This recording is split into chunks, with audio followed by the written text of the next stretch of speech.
The NFL season has wrapped up, and the next big event will be the draft in April. While Marvin Harrison Jr. is considered the clear-cut best receiver in this year's class, I think Malik Nabers isn't too far behind. I come prepared, every game. You asked for it and we delivered. It's Fan Friday, and you, the fans, chose today's topic for Point of View. Don't forget to leave a comment down below and let me know who you think is the second best wide receiver in this year's class. I'm sure I'll hear some Rome Odunze, Keon Coleman, or even Nabers' teammate Brian Thomas Jr. a lot. But if you're looking for the all-around best wideout that'll be selected after Harrison Jr., it's LSU's Malik Nabers, no question. I think he had a real case for the Blitnikoff Award if everyone didn't have their minds already made up in October. He and MHJ both caught 14 touchdowns on the year, but Nabers had 358 more yards and 22 more receptions. Those aren't small margins at all.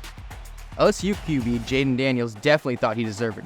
Here's what he had to say on the Pivot podcast. He set goals for himself I'm gonna break all-time records in LSU history. I'm gonna do stuff that nobody else done. All the great receivers that came through LSU. He's the first receiver back-to-back 1,000-yard seasons. So everything that he's done, he beat the odds.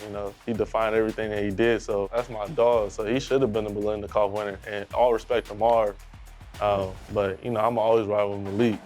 But I get it. MHJ is the better overall player and is deserving of the award. That doesn't mean Nabers isn't right on his tail. He entered the 2023 season barely cracking the top 10 in odds to win the Blitnikoff, behind Maserati Marv, Odunze, and countless others. He just simply wasn't considered to be among the best entering the year, and that perception didn't change even when he performed like the best. In Week 3 against Mississippi State, he caught 13 passes for 239 yards and 2 touchdowns. But what was the talk of the weekend? Marvin Harrison Jr.'s 75-yard touchdown in Ohio State's bludgeoning of Western Kentucky.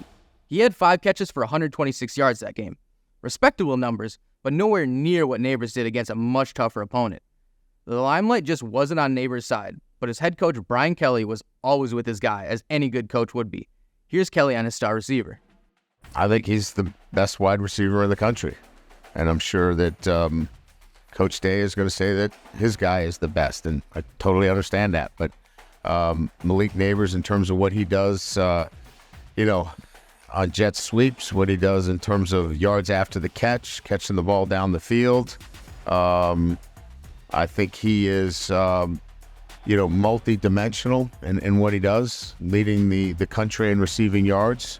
I think he's the best receiver in the country and deserving of being a Blitnikoff award winner.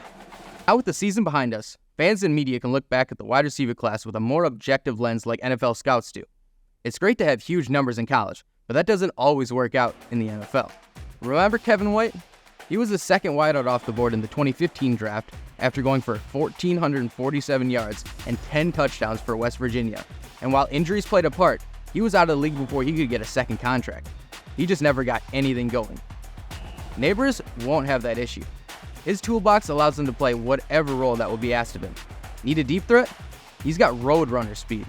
Want him in the slot? He's one of the best receivers in the country at getting yards after the catch. And you need it in block? He's willing to do whatever it takes to win. And if you're still not convinced, I kind of get it. I mean, we've already mentioned college numbers don't always tell the story, and a head coach is always going to pump up his guys. But LSU is a little different than other schools, especially in recent years. Before we get to that, here are the results of this week's poll. We appreciate everybody who participated. Now back to it. They produced some receivers that have become the face of the position in the NFL. Jamar Chase in 2021, Justin Jefferson in 2020, Odell Beckham in 2014, you can even go back to 2007 with Dwayne Bowe. Not every LSU receiver becomes a star, but they have a much higher hit rate than most schools, and that's got to count for something. And finally, he's just got that dog in him. He can hear criticism and use it to his advantage as he did this season. Here's Nabers on the Out of Pocket show talking about his motivations entering the 2023 season.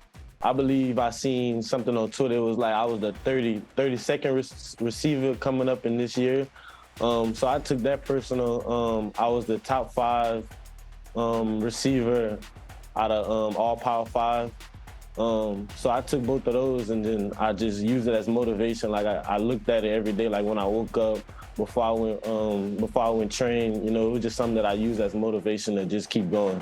So with the NFL draft just over 2 months away, there's still the combine and interviews that will affect a player's draft stock. Maybe Nabers gets a little more shine as a top receiver after those events, but I doubt it. Just know that you heard it here first. Nabers is the best prospect after MHJ and has a really good shot at being even better at the next level. Another player being overlooked for being the best at his position is Nabers' teammate Jaden Daniels.